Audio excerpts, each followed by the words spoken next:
Your papers again. Yes, officer, you saw my papers with the conductor in the station. What more do you want? I have a ticket, and the train is leaving. This is ridiculous. These are tense times. Plus you were reading some zhid, Jewish paper in the station, probably some Bolshevik trash. And Soviets are amassing their troops on the eastern border. None of your kind can be trusted. Okay, I understand these are tense times, but as I told you, I'm not part of any political organization. I'm a musician. I'm going to play at a wedding. Mamse. Excuse me. Is this seat taken? No. Slightest little thing not in order, and then they automatically get suspicious. Why did they question you? Why, you ask? Because I am a Jew. That's why. Are you Jewish? Yes. You know, we've been living in this country only for 900 years. We should be on time. Don't worry. You see this fiddle? That's been my livelihood for the last 25 years. I've been playing klezmer since I was your age. But after being hassled by that policeman, who gives a shit about klezmer and Jewish weddings during these times? A Jew's life is worth less than the leather that it takes to make my boots. I'm sorry. Sorry for yelling. No. What's your name? Herschel. Herschel! So, Herschel, where are you traveling to? To Hanover. My parents live there. I just came from visiting my grandparents in Novi Sad. I once played for a traveling Yiddish theater in Novi Sad. I'm going to Warsaw, and there I will change trains for Otvok. I'm playing at a wedding for... And your name, sir? Oh, I'm sorry. My name is Moses, but my fellow klezmers call me Meyshke. When things are slow with the music, as it has been for some time, I also work cleaning roofs. I clean the verdigris, you know, the greenish film that forms on copper roofing. You can see the stains. It's not good for a fiddler. The stuff never completely washes away from your fingers, huh? A Jew cleaning the copper roofs of the Goyim's churches. A regular fiddler on the roof. But soon, they'll find some excuse why I shouldn't be hired to do that. Your identification papers. My papers, Mr. Conductor. You saw them in the station, along with the policeman just before we left. I want to see them again, please. And the boy? Oh, this is my nephew, Herschel. His mother is my sister. Are you finished? And where are you traveling? I am playing at a wedding in Otvok. That will be all. Thank you. And a good day to you, sir. Should I play an instrument too, since I am your nephew? The spoons, perhaps.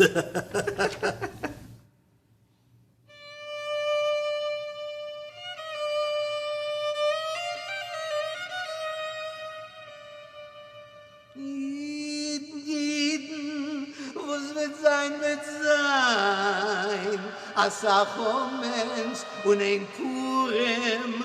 Jews, what will be, So many Hamans, but one Purim.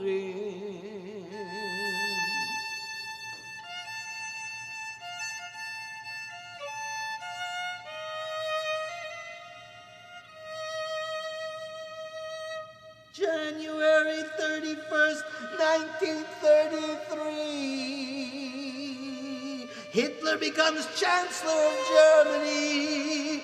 9 months later, on October 21st, Germany withdraws from the League of Nations.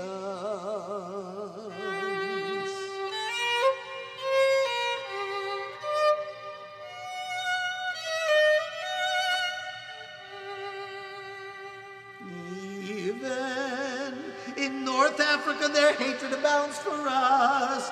On a hot, muggy day, August 5th, 1934, 100 of our Jewish brethren are murdered in a pogrom in Constantine, Algeria.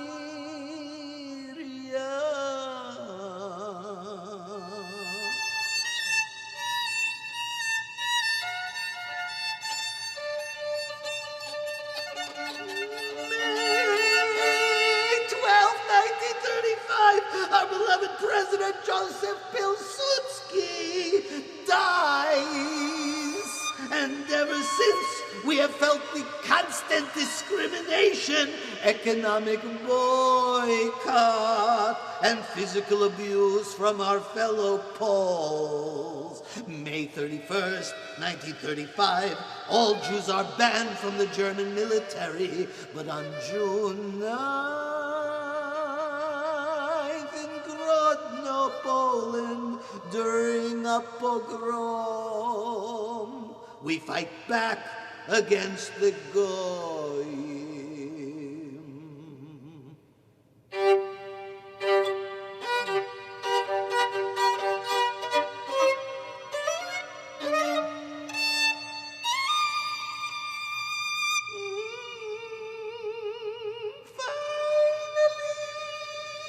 On November 1st, 1935, in celebration of the Jews in Germany being stripped of their citizenship, Leni Riefenstahl's film Triumph of the Will enjoys worldwide adulation. Jeden, jeden, was wird sein, wird sein.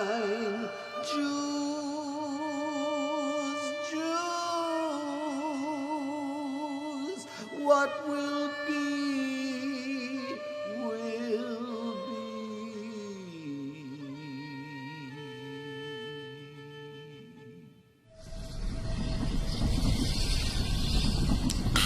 You want a swig of whiskey?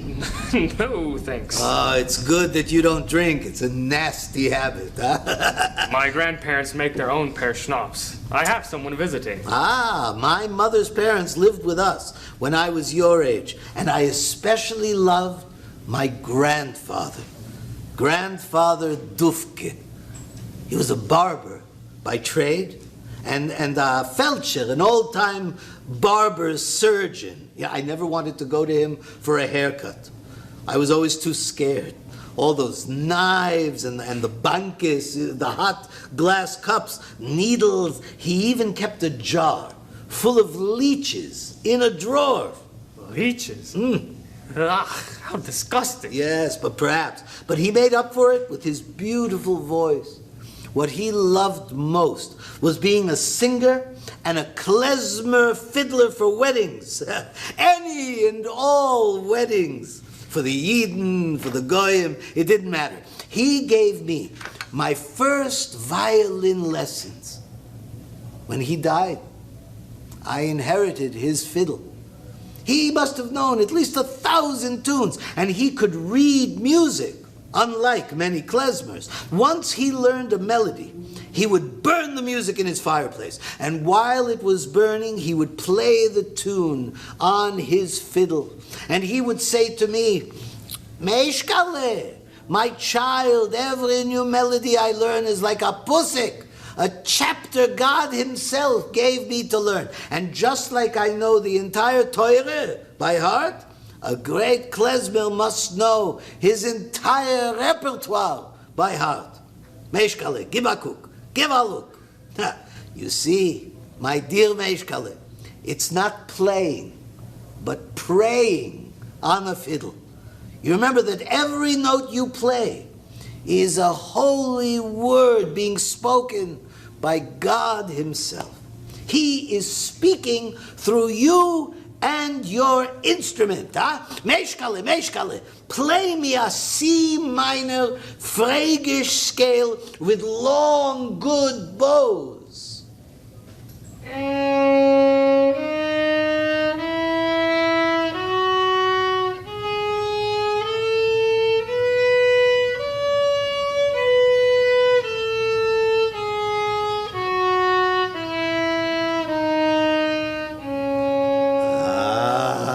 That's the way.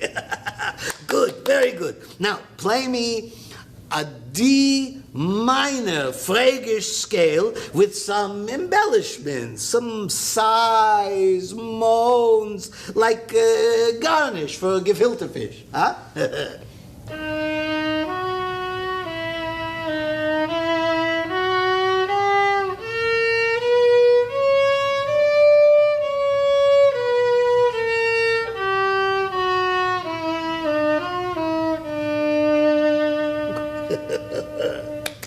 Now, Meyshke, play me the Premischlaner Nigen that I taught you last week, and make sure that you play from deep in your heart.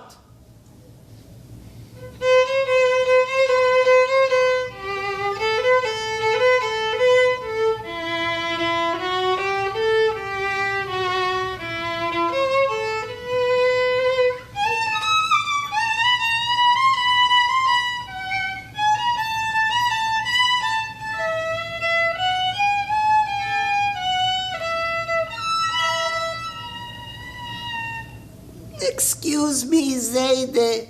It's hard sometimes to hit that high C. That's all right. It's getting there. Your neshama, your soul, is slowly opening up. But Grandpa, why do I make mistakes and play wrong notes if it's God speaking through my fiddle? God doesn't make any mistakes, does he? Ah, my little Labushnik, that's God fighting with his evil inclination. God has an evil inclination, Zayde? Even God has passions and sensual desires that he must control. He is constantly wanting to make love to the Shekhinah, the female divine presence. Remember, we are created in his image. Grandpa, how does God make love to the Shekhinah?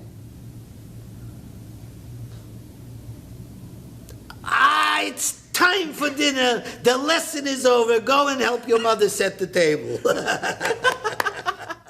Meyshke, did that really happen to you? Ugh, Herschel, I have such a headache from arguing with that paskudnyak policeman. Huh? He had no right to question me like that, like I was some kind of criminal. Yes, Herschel, that really happened. Herschel, what's the time? 13:13. We're making good time. No. So, do you have any brothers or sisters? I have an older sister, Esther, and an older brother, Mordechai, both in Hanover. Yeah, I have two siblings as well. Twin brothers, younger than me. They live in Mexico City. They left in 1929. They had to because the police were after them. They're both in the Communist Party. Why didn't you go with them? Don't you miss them? It's a question I ask myself all the time. What does Labushnik mean? Labushnik was Grandpa's nickname for me. It means musician in Klezmer slang. We Klezmers, we have our own language so that when we are at a wedding or some other kind of celebration, we can talk about you without you understanding us. Of course, one doesn't go to school to learn this slang. Say something in this slang. Once I was playing second violin with Grandpa and his band at a Goyish wedding in Belgium. We were playing a lively mazurka when David, the trumpet player, said the following. He said, "Take a look at the Smasanskes Bratanica," that's the bride's sister. "She really has some firm krelikes, huh? I bet to drishblin with her, to sleep with her, would cost less than 5 dances." Such funny sounding words. Yes, yes. And I really didn't understand the word they said, but I laughed anyway, so I wouldn't feel left out. When I got home, I asked Grandpa if he would teach me this slang. Meyshke, just concentrate on the fingers, and the rest of the nonsense you'll learn all in good time. But never speak this Klezmer slang around your mama. She wouldn't be pleased with you or me. You understand? Don't worry, Grandpa. This is our little secret. I did learn the language. And there were occasions that it came in handy both among the Jews and the Goyim. Sometimes Herschel, as crazy as it may seem, the easiest job is playing for the Goyim. They already dislike you, so there's no pretense and no pretending to be your pal. And the Poles today certainly let you know how they feel about you and me. Just think, Herschel. Only 25 years ago, I was fighting alongside my fellow Poles and the Germans against the Russians. My father fought in World War I and earned a medal from the Germans. I served both as a field doctor and as a klezmer in the military band. Both were horrible. I was weighed down with supplies and my instrument, trumpet in the band, of course. And then I got shot in my heel, and I was discharged. I was in Brisk at the time, and I had no money. And someone from the military band told me about their cousin's wedding happening in Kalushin. This was in May 1916, when the Germans occupied the town.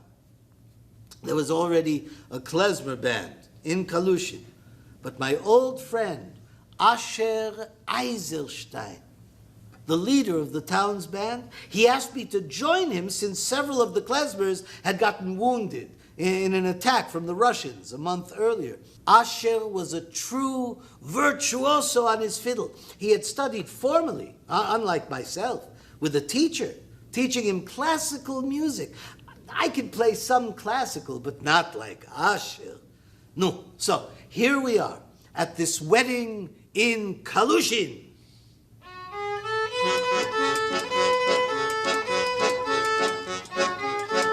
There was all this hurly-burly dancing and commotion. No one was paying any attention to us.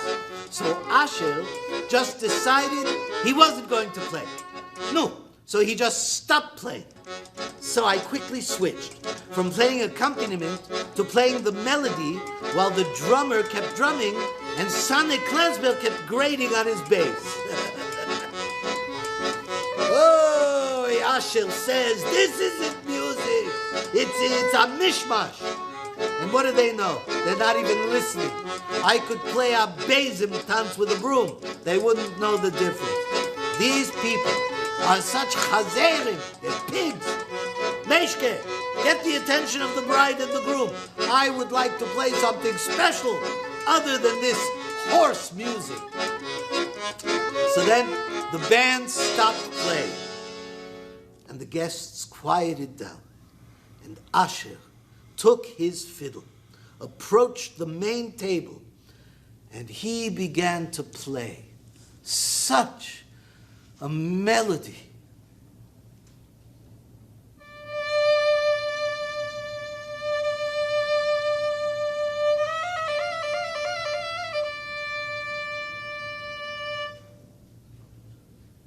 his fingers performed such acrobatics up and down the neck of his fiddle.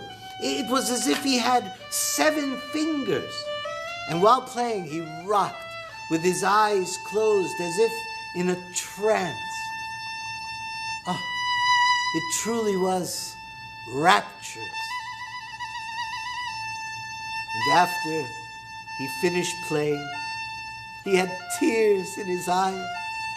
Everyone threw money and coins into his case and yelled, "Asher, you are the best!" Oh, he played until almost daybreak, this time with all the food and drink that we could hold. And then we dragged ourselves back to the inn to get some sleep. And just as I was falling asleep, I hear some yelling in German coming from the street. "Schau, bitte, we're trying to sleep. What are you mumbling about, Jude?" It was some drunken soldiers. "Excuse me, we just came from playing almost 9 hours at a wedding. We just would like to get a little sleep before our noon train." "Ah, Herr Jude." My name is... Bitte, just take your business around the corner. We want to hear some music. We are gloomy, and we need to be made happy. "Excuse me, sir. It's a bit early. Perhaps in 4 or 5 hours. "It's not too early to arrest, Herr Jude. I am occupying your town, and I want to hear your music now. Verstehst du? Do you understand?" "Sir, this is highly unusual. I guess I could play you something on my fiddle." "Nein, I want the whole band. If not, we will come to dein room and arrest you and the other musicals. Come to the Straße now." I had no choice. So I woke up all the others, and we dressed, and we wearily made our way down to the street. And the soldier said, "So, who ist your Führer?" Asher, without any hesitancy, stepped forward. "Jude, lead the rest of your musicals in a rousing jüdische Tanzlied. Tui." He chose the one Klezmer tune that had become symbolic of the Goyim and their ridicule of us.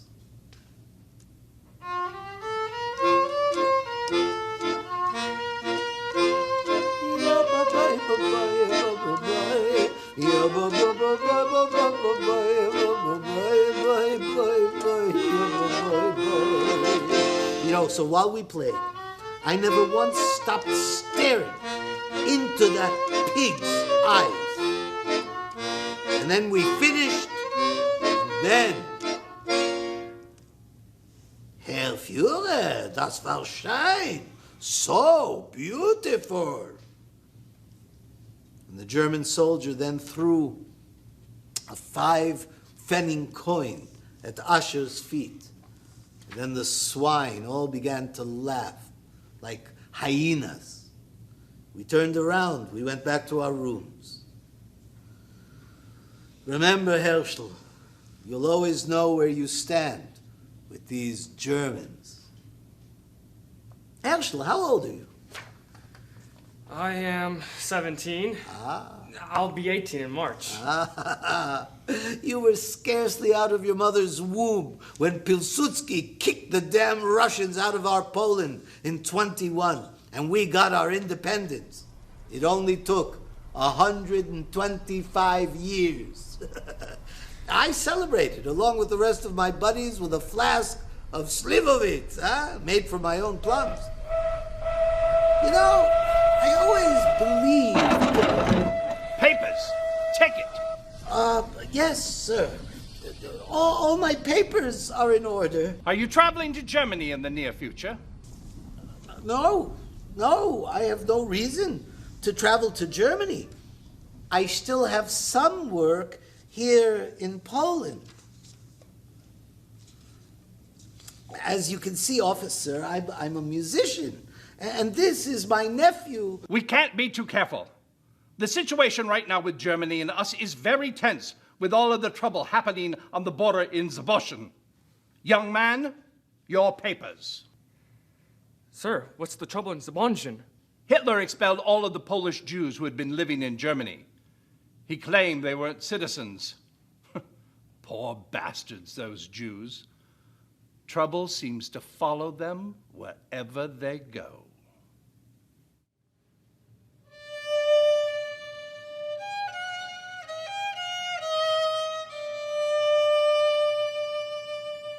Jeden, was wird sein, wird sein. What will be, will be. Auf die Symptome sich nicht verlassen. One must never depend on miracles.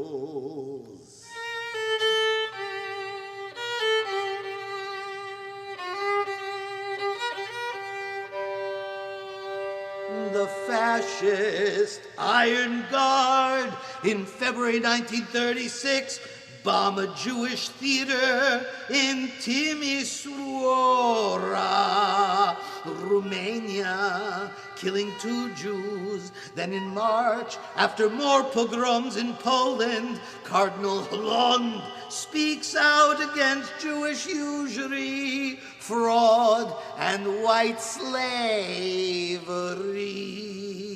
the eternal causes of anti-Semitism.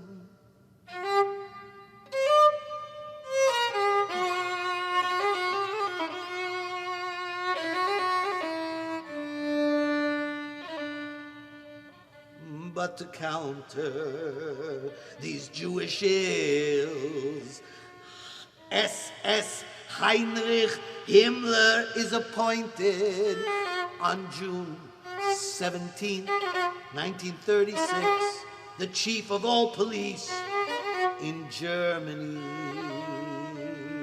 to house all those arrested. Sachsenhausen opens outside of Berlin on September 23rd.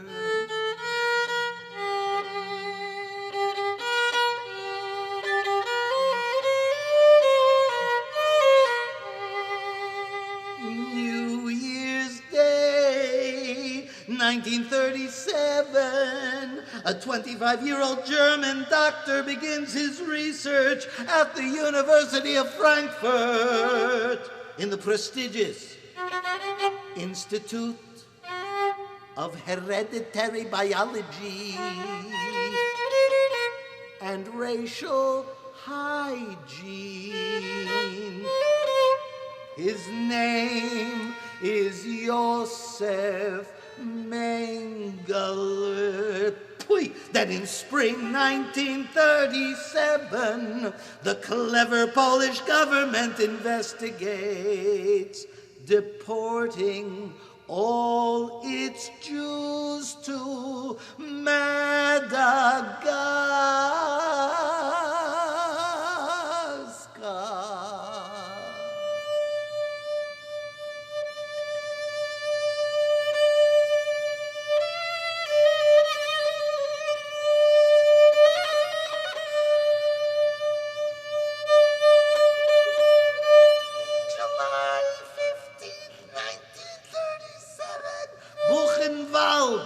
Opens for business, and only 12 days later, 5 Jews go on trial in Bamberg, Germany, accused of ritual murder.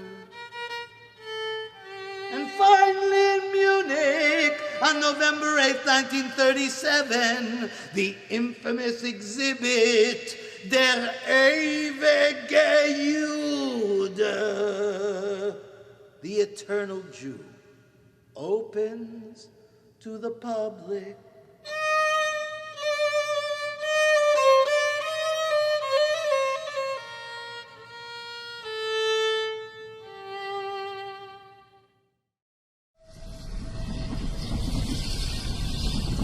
Meyshke, do you ever wonder, Wonder what, Herschel? what would it be like for us in Europe today had Jesus been a Persian or a Turk? Maybe we would have stayed in Palestine.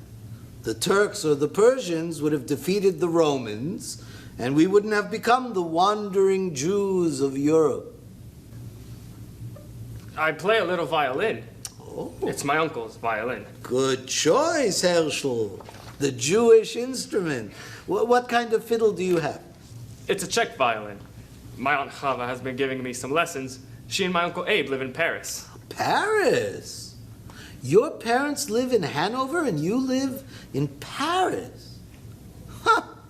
Yeah, I've never been to Paris. I've heard it's beautiful, especially the language. I speak just a little French. All my friends speak Yiddish. My parents sent me to Paris because I was forced to leave my high school in Hanover. They feel life in general will be better for me there and I'll have a better chance of going to the university. Besides my school and studies and music, I spend most of my time at the Bar Kokba, sports club fencing, playing football, chess. Herschel, lo mir machen alle Chaim.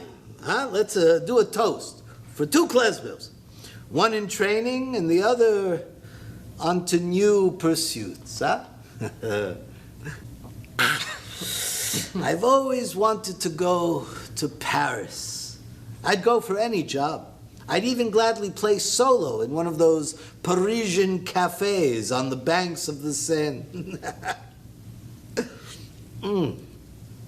This reminds me, Herschel, of the time that I played solo, or should I say I sang solo, for this bar mitzvah in Makov Mazhoviki. Not quite Paris, but anyhow. The job didn't pay much, so the rest of the band stayed home. I was joined by two local klezmers, Zalman Pandl on bass and Shmuel Zbich on trumpet. Shmuel wasn't much of a klezmer, but he was a relative of sorts on my mother's side, something like a fourth or a fifth cousin. No, family help each other. Now, since the bar mitzvah was at 6:30 on a Thursday morning, there wasn't a train at that hour, so I borrowed a horse with a wagon. I give out. The horse was such an old nag, I didn't think we'd get there until Shabbos. And when I finally got to town, no one seemed to know where the bar mitzvah was taking place. Excuse me, Reb Yid, do you know where the Kotzker Shul is? And the old man says to me, Was, the Lutzker Shul? There is no Lutzker Shul in this town. No, not the Lutzker Shul, the Kotzker. I have a bar mitzvah I should be singing for right now. Huh? The Kotzker Rebbe Shul. Yes, please, I'm a little late. You haven't heard? There's been a broiges, a terrible quarrel between the Kotzker and the Lutzker Rebbes. Are you sure? This is the shul where the celebration is? Reb Yid, excuse me, I know nothing of this quarrel, and I don't care about this quarrel. Please, just point me in the right direction. You're not from around here, are you, huh? The broiges is about the knives that were used for the koshering. It's big business, a lot of money. You just might anger some people if you play for the Lutzker Rebbe. They won't bring you back. I thought you said that there wasn't a Lutzker Rebbe. Fa! I hope I'm never invited again to this fakakte little town. No need to get disrespectful and angry with me. I'm just trying to warn you. Listen, I appreciate your help, but I have to ask somebody else before I miss the entire bar mitzvah. Oy vey is mir these Klezmers. They're so demanding. Down that alley to the left, you'll see a pharmacy. And behind the pharmacy, they pray, don't tell them that I sent you. Adank, Reb Yid. Well, I made it, just 30 minutes late. But I got there just in time to lead the congregants in singing the Kaddish. And there were barely 10. I was the 11th man. And the bar mitzvah boy, he was quite a kid. A lange loksh, tall and lanky. And he seemed to be paying no attention to anyone. He was in his own world. And he was racing through the prayers as if he was reciting some dry geography lesson. His suit must have been his father's, who was at least a foot shorter. But he did have a new streim. Gottinu was the father proud. He kept looking up to the women's section in the balcony, smiling at his wife, who was all alone, crying from joy. They couldn't believe that their boychik, their yingale, was 13, leading the entire morning prayers by himself. By the way, I didn't even know what I was going to be paid, something that I rarely do. But by the looks of the size of the shul, it wasn't going to be much. For such a job, I had to get up at 4 o'clock in the morning. And then the main event began, the reading of the Torah. But where was the rabbi? Who ever heard of the rabbi not showing up at his own shul the day of a bar mitzvah? Anyhow, out came the Torah. And you'll never guess what chapter was being read. It was the quarrel between Yosef and his brothers. Appropriate for how the day started and would end up. Ve'yomru ish alachov hine bala chalomot alazo bo ve'ato lechu ve'nergeu ve'nishlecheu be'acher haberot ve'amornu chayo ra'o achaltoyu ve'nireh ma yehu chalomotov. And after he finished reading the last portion of the Torah, all 10 men and his mother, they threw raisins and almonds at him. Now, normally I wouldn't do this, but some of the nash fell at my feet, and I was starving. I had no time to eat breakfast, so I grabbed some of the raisins and the almonds, and I stuffed them into my mouth. And finally came the Yigdal. And after the services, we went to the family's home where there was some real food. Chopped herring, chulent, salted chickpeas, kichalach, honey cake, and plenty of schnapps. And while I ate, Shmuel and Zalman played some freilachs. And after half an hour, guess who appears? The Kotzker rabbi and his wife, the Rebbetzin. I'm schuldig, meine Kinder. Excuse me, my children. Mazel tov on your simcha. I meant to be at the shul, but we were so busy with our packing. Packing, Rabbi? What for? You all know I have been thinking about this for a long time. I've reached an age where the gates of heaven are not far away from either myself or the Rebbetzin, and we have decided not to die here in Poland, but in the holy land of Eretz Yisrael. You could hear a pin drop, and people, we are leaving today. Today, Rabbi? Why so soon? To live in Eretz Yisrael, it's never too soon. We have to catch a train in Warsaw that will leave for Berlin tomorrow, and enough of this. Klezmer, Spiel, I want to dance a kazachok in honor of Reb Nosnau, bar mitzvah boy, and his parents. May the Holy One bless and shine upon you, me, and all of his children. Amen.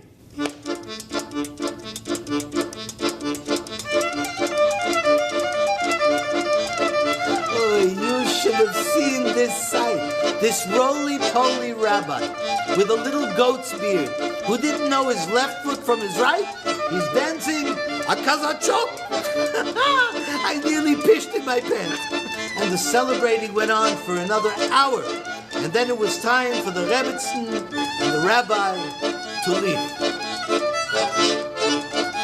And the next thing I know, Zalman, Shmuel, and myself are walking down the street alongside the wagon, playing, singing.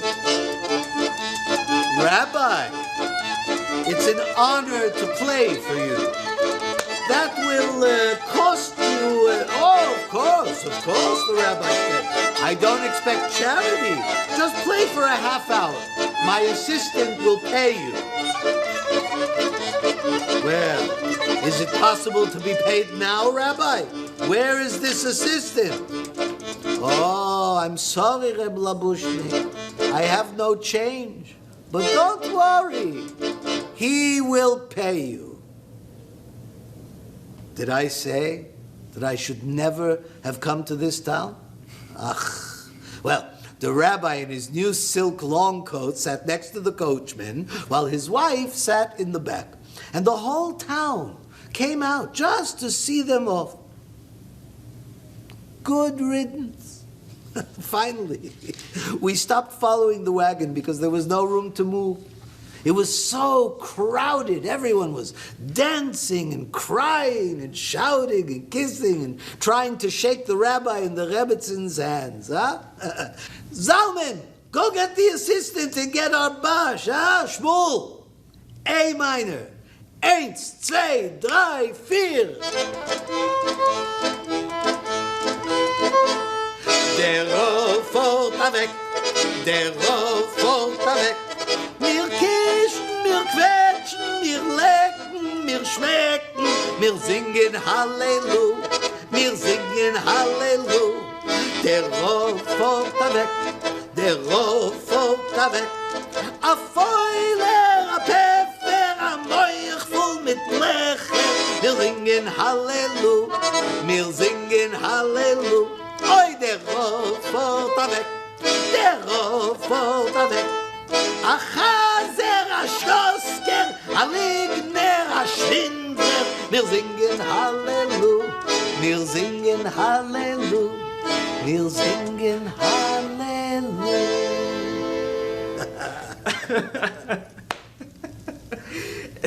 And he called himself a rabbi. Herschel, some things don't change.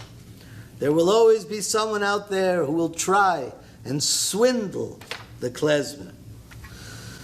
Oh, it's not really work. You love playing music. I mean, you know you're having a good time, eating, drinking, so you play a little longer than we contracted, huh? Yeah. Meyshke, how was it that the rabbi and his wife were able to travel to Palestine? I thought it was difficult to enter. Yeah, those damn British mamzerim. What do they care if a Jew wants to go to Palestine? Do you know that the British have restricted all immigration for Jews to Palestine? Look at this. Look at this paper. No, we're not welcome in Palestine. Austria, Czechoslovakia, Germany. The world really loves us. Jew, the international word for spy, traitor, and liar. And you know why, Herschel? My uncle in Paris thinks Abraham should have stayed in Mesopotamia and just have conquered and converted those people around him instead of traveling to Eretz. No, Herschel. The next celebration for your parents will be your chasana, your wedding. Do you have a girlfriend? I don't think I'll ever get married. Not getting married. You say that now. I know you think you have some time, but not that many years. Yeah, I got married when I was 19. But Meyshke, No, I know. These are different times. But anyhow, I'm sure your parents are already very proud of you. of all the weddings you have played at, Meyshke, what has been the most memorable? My most memorable wedding. Let me tell you about a wedding that you will never see in 2 lifetimes.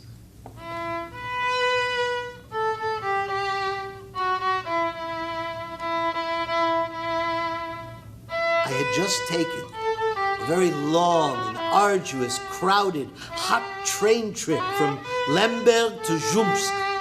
The only seat that I found was next to this foul-smelling yol who probably hadn't seen a bar of soap in at least a month. Ugh.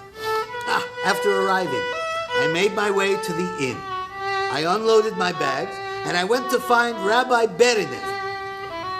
He was the rabbi for the wedding that was going to take place the next day. I'll never forget this. While walking to his home, the town seemed awfully quiet. There were a few people out on the street, but for a town supposedly preparing for a wedding, there was some kind of a pall hanging over the whole place.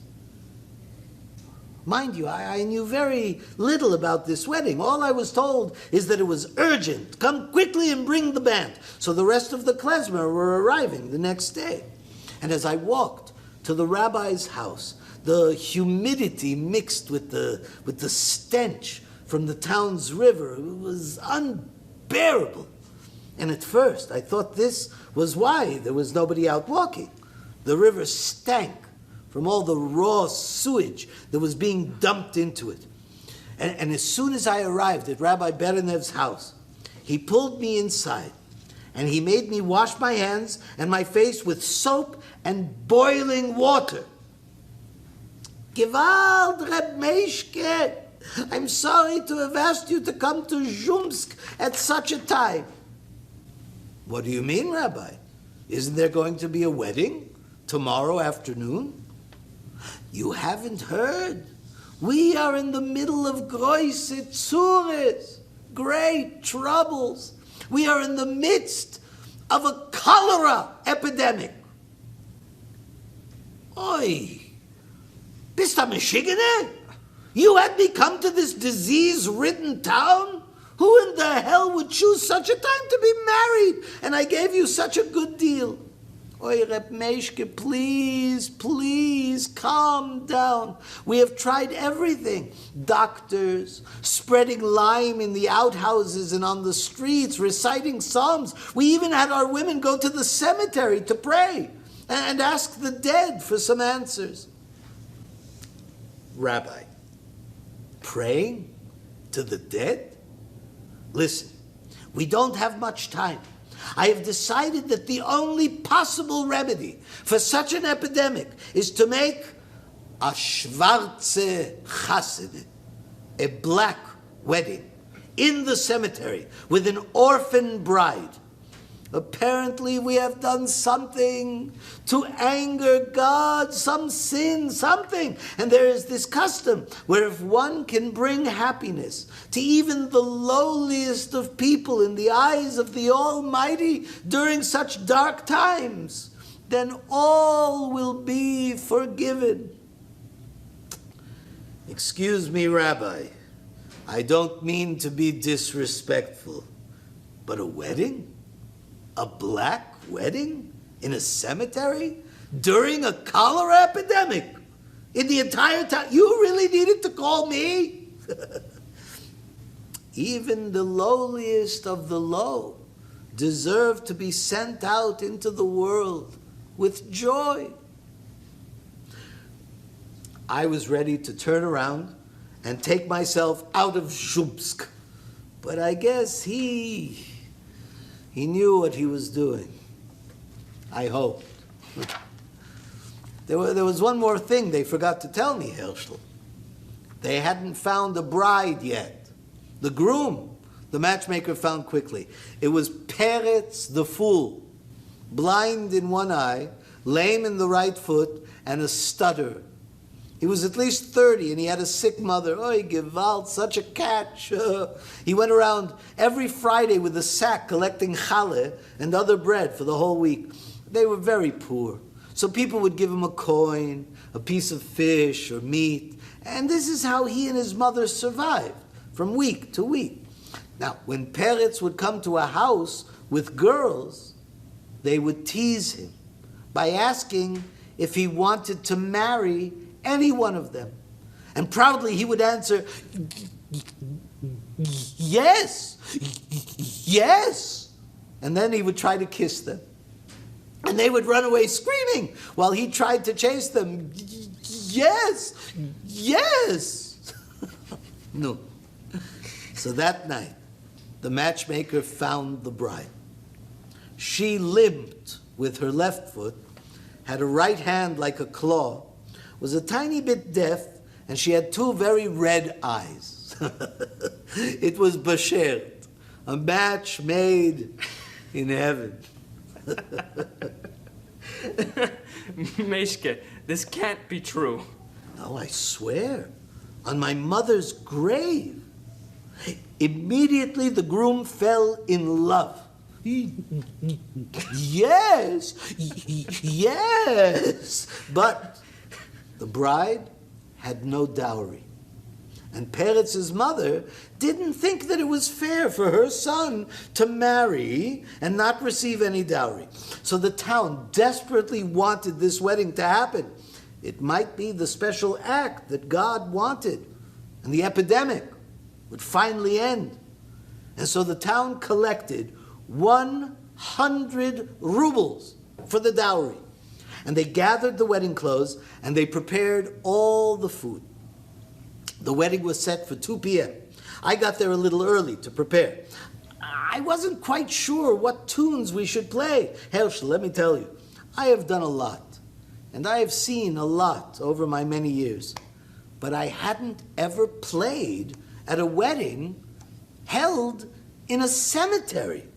I didn't know any specific cemetery melodies. So when I arrived there was already a crowd of townspeople around the wedding canopy. They were drinking. The schnapps was flowing like water.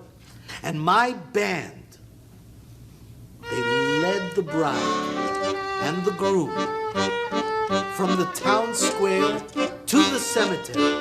And they played with such feeling, as if this was like any other wedding. Can you imagine it? Singing, dancing among the gravestones.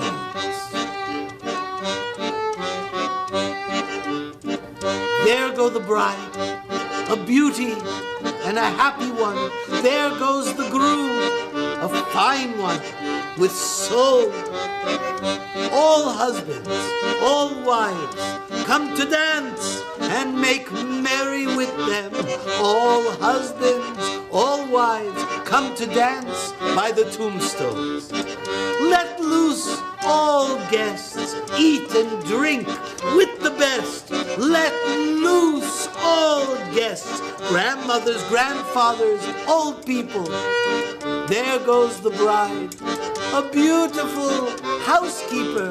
There goes the groom, a skilled craftsman. All husbands, all wives, come to dance and make merry with them. All husbands, all wives, come to dance with the relatives. Let loose all guests, eat and drink with the best. Let loose all guests, grandmothers, grandfathers, and old spirits.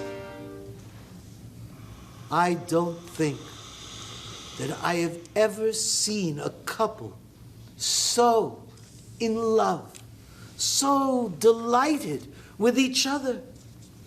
And finally, an hour before Shabbos, Rabbi Beleniv gave a sermon just before he sang the wedding blessings.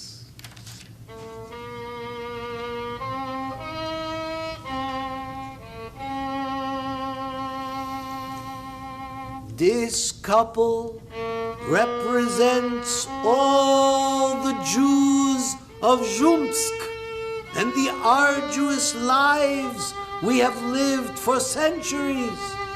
And though he may tarry, we haven't lost faith in the coming of Mashiach, the Messiah.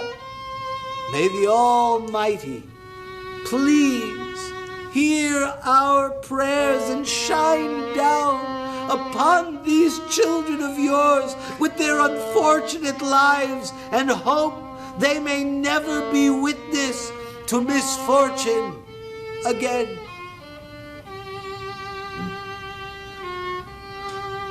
Boy, his sermon was better than any I had ever heard before. Tears flowed. We cried until our noses ran. And then came the wedding blessings, a broken glass, mazel tov, and music, spiel, Klezmer.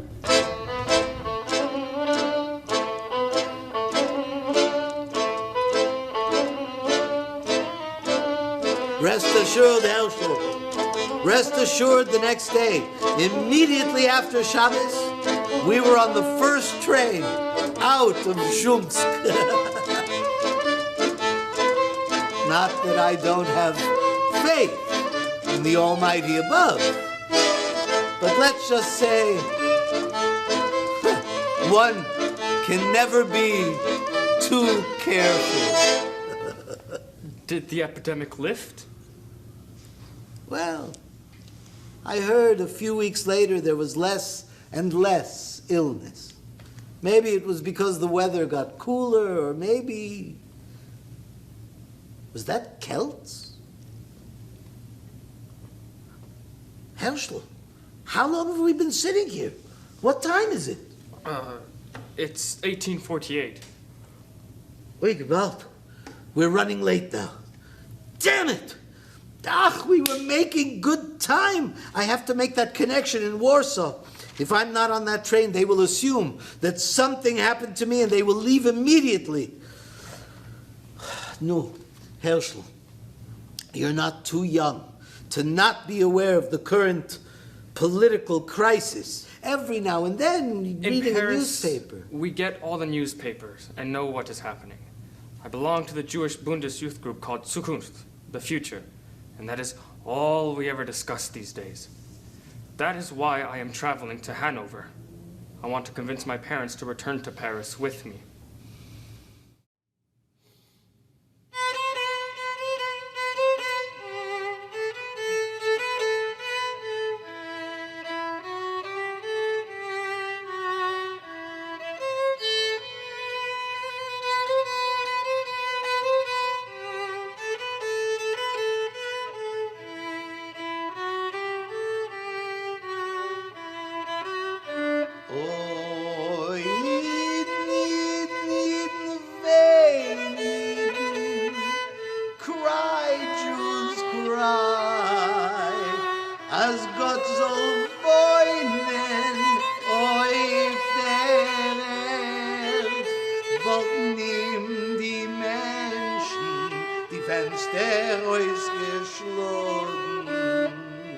If God was living on the earth, people would break his windows.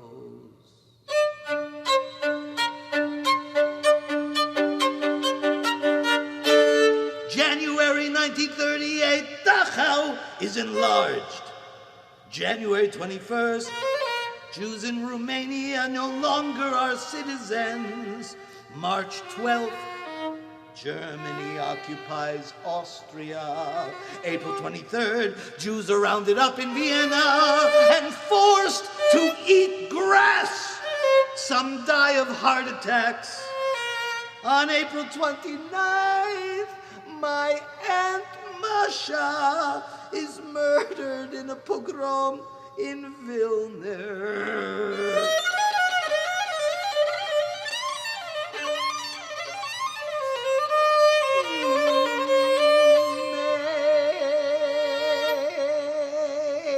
May 1938, throughout Austria, Jewish men and women are forced to scrub the streets with small brushes and fur coats. Then June 25th, German Jewish doctors can only treat Jews. And then in Evian, France, between July 9th and 1632, world leaders gather to discuss the Jewish question. Their answer: we have no room for Jewish refugees. As a result, newspaper headlines in Germany read, Jews for sale at a bargain price. Who wants them? No one.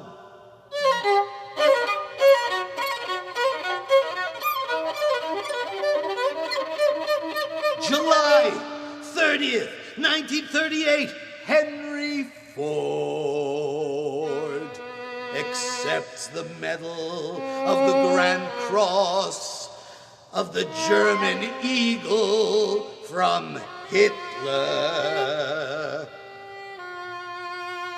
August 8th, Mauthausen opens in Austria, the first Jewish concentration camp outside of Germany.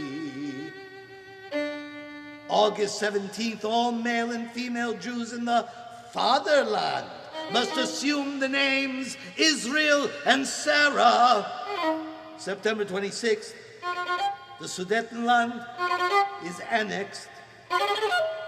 Finally, on October 5th, all German Jews have their passports marked with a large J to prevent them from passing as Christians and being smuggled into another country.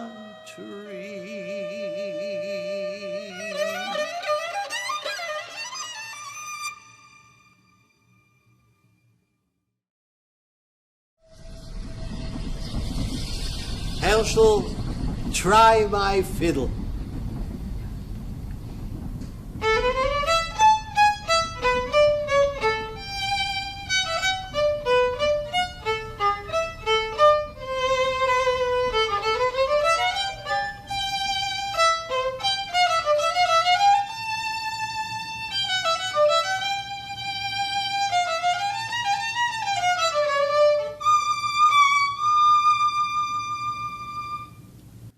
I've been only playing for about a year.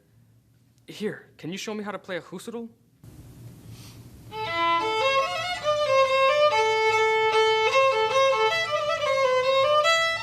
See, when you come to that note, lightly place your third finger down, but quickly. This breaks the note like a chazan does when he davens, huh?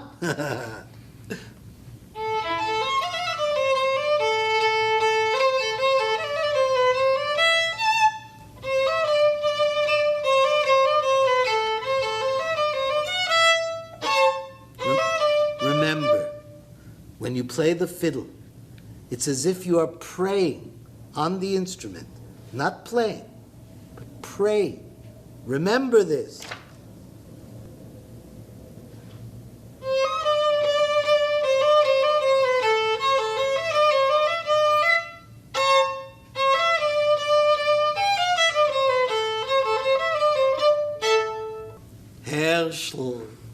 Herschel, you have the neshama, the soul. This cannot be taught. I'll practice this at home, but I don't think I'll ever be as good as you, Meyshke. When you play, I hear all those stories you've lived. Herschel, you're only, 17 years old? In 20 years, I'll be reading about you, I'm sure. Maybe the next time you travel through Shedlitz, please come visit my aunt's house. She would love to hear your music. Herschel, the truth is, I'm not traveling to Shedlitz to play for a wedding. I lied to the police because they would arrest me if they knew what I was doing. I am meeting some people in Warsaw who are in this political group, He Chalutz, the pioneer. I have been working with them for the past year, smuggling Jews to Palestine. I was playing at a wedding in Lodz when I met a young man who told me about He Chalutz. I began visiting their training camp, and there I learned about Palestine, about the farming Hebrew. We Jews, Herschel, we're like fish in a pond that's evaporating from the heat.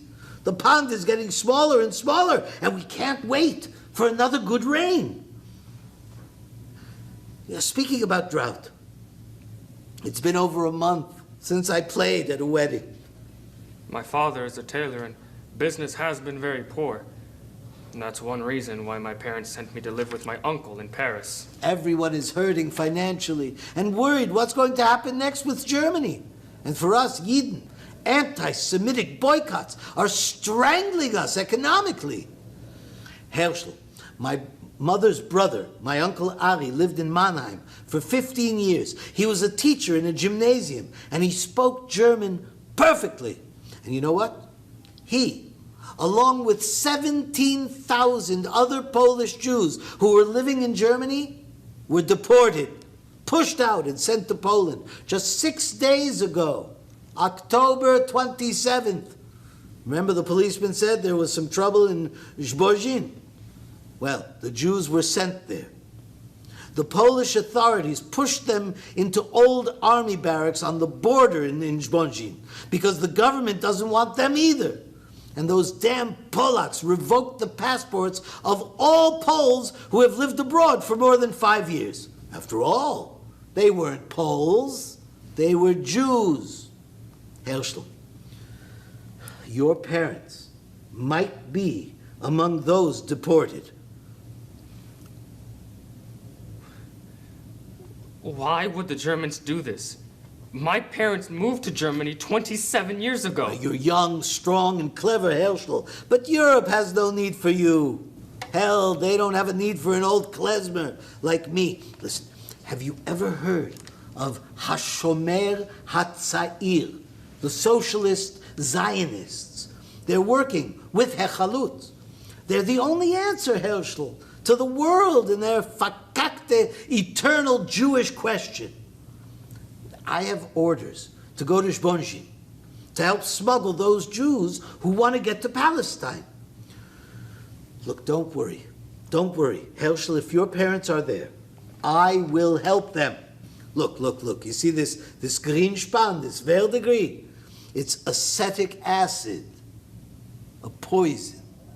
No matter how much I scrub my hands, it will never completely be gone.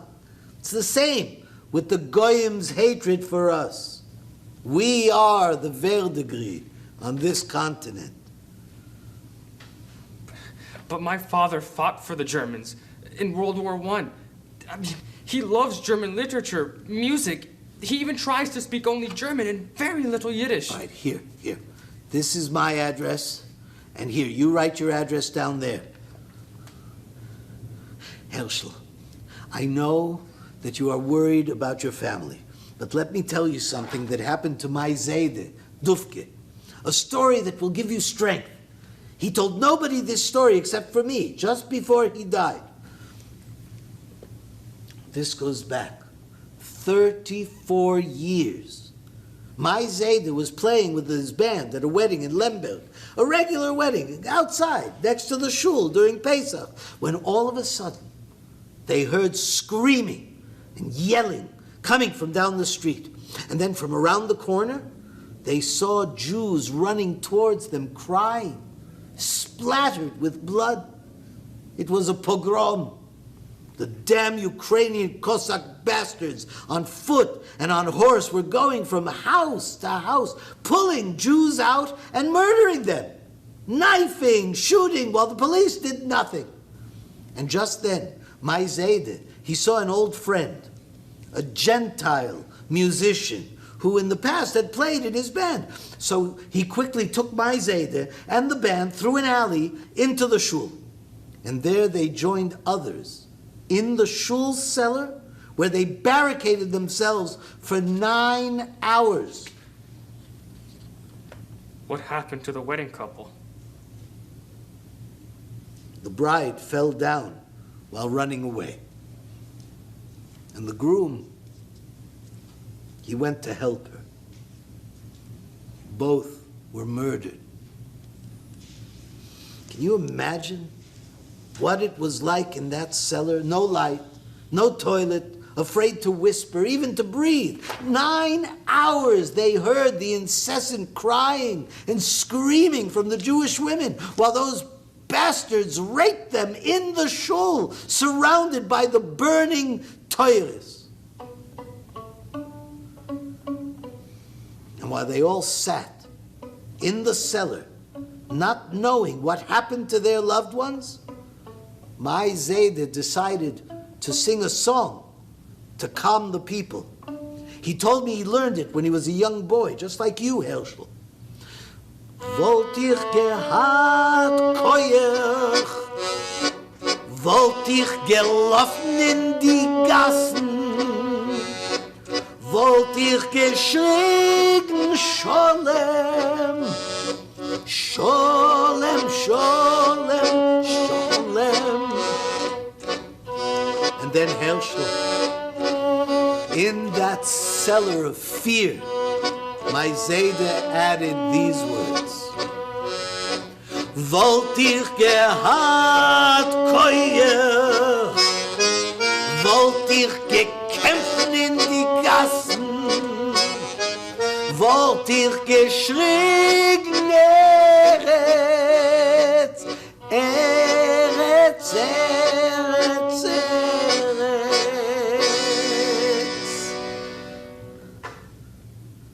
What time is it now? Just last time. It's 1939. Damn, we're late. We should have arrived in Warsaw a half hour ago. Excuse me, Mr. Conductor. When will we be arriving in Warsaw? We arrive in 2 minutes. Finally. You wouldn't happen to have any information on the train going to Shedlitz? I'm meeting another musician. Shoot! I've had enough of you and the rest. We're arriving. Get off the damn train.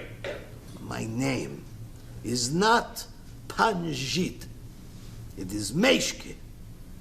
Damn Polak. Herschel, forget Hanover. Get to Paris as quick as a deer. I will send you a telegram in a week from Zbonshi. By then I'll know if your parents are there, and if they are, what the situation is and what they want to do. My parents in Zbonshi. How can this be?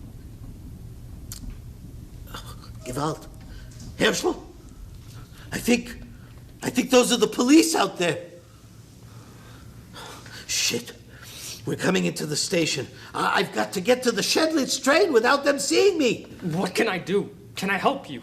Herschel, our slogan in Hechalutz is Af al Pi, in spite of.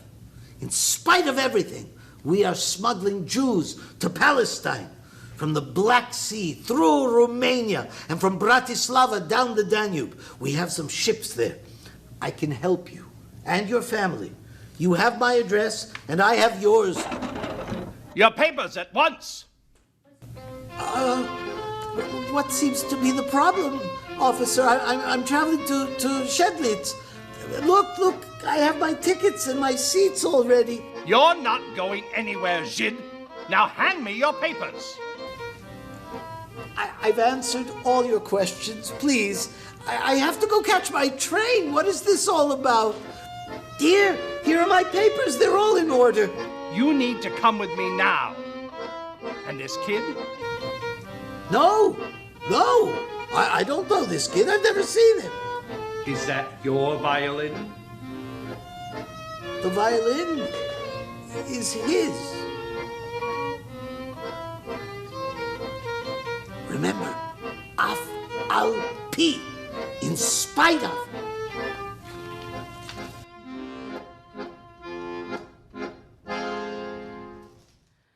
On November 7th, 1938, a distraught young man named Herschel Grynszpan, whose family had been deported a week before from Hanover, Germany to the Sponschen refugee camp, enters the German embassy in Paris and mortally wounds 3rd Secretary Ernst von Roth. Grynszpan is immediately arrested. Kulturell. Bedeutet in der letzten Konsequenz die absolute Vernichtung aller wirtschaftlichen, sozialen. On November 9th, in response to the shooting in Paris, propaganda minister Joseph Goebbels gives an inflammatory speech against the Jews and says, "If actions erupt spontaneously, they are not to be hampered." Within hours, the Kristallnacht pogrom began spreading throughout Germany, Austria, and the Sudetenland.